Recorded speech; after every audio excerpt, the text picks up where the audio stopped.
點搞啊？呢鑊嘢突然間嘣一聲，我扎醒咗。個衣櫃自己識得開嘅，個窗簾又自己開咗，連個天花板都自己跌埋落嚟。而家凌晨差唔多2點，換唔換房好呢？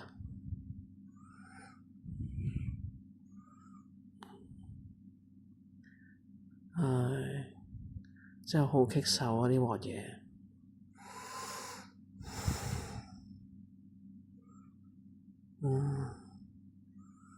點搞呢？真係。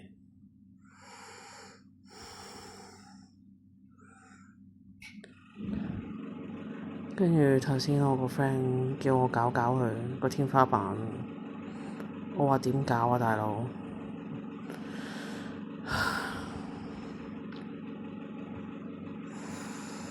唉，大家我換唔換房好呢？好似有啲鉗。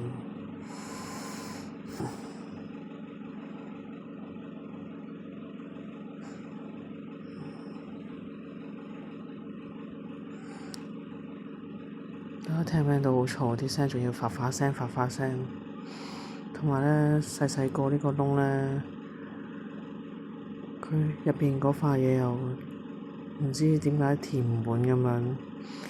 唉，真係奇奇怪怪。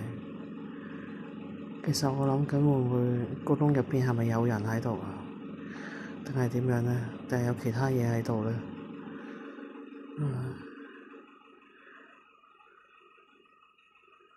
我都係着返條褲落去 reception 先，唔講住啦，拜拜。